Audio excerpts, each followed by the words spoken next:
हुजूर हुक्म। तो महबूब फरमाने लगे जाबिर यार तेरा ऊंट मैंने निराला ही देखा, बूढ़ा होके सबसे आगे निकल जाता है, बीमार होके, कमजोर होके। कहते हैं मैं चेहरा देखता जा रहा हूं कि हुजूर सारा ही पता है आपको, मैं क्या अर्ज करूं। तो महबूब फरमाने लगे पसंद आ गया है, बेच नहीं देते मेरे हाथ। कहा या रसूल अल्लाह आप रख ले।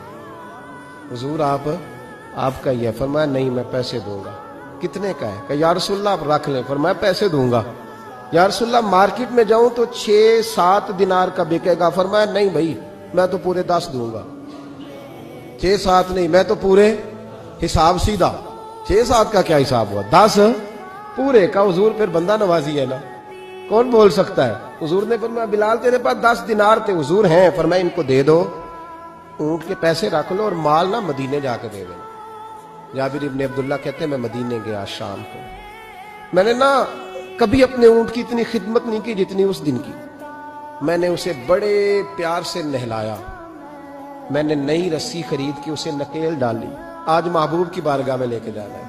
कहते हैं तैयारी करके ना, तैयारी पूरी तैयारी करके, तन तंदूर हड्डां दा बालन ते असी हावां नाल तपाया, कप कप मुकियां पेड़े कीते, इश्क पलेथन लाया, तन दा सालन ते मन दी हांडी, उतो लून सबर दा पाया।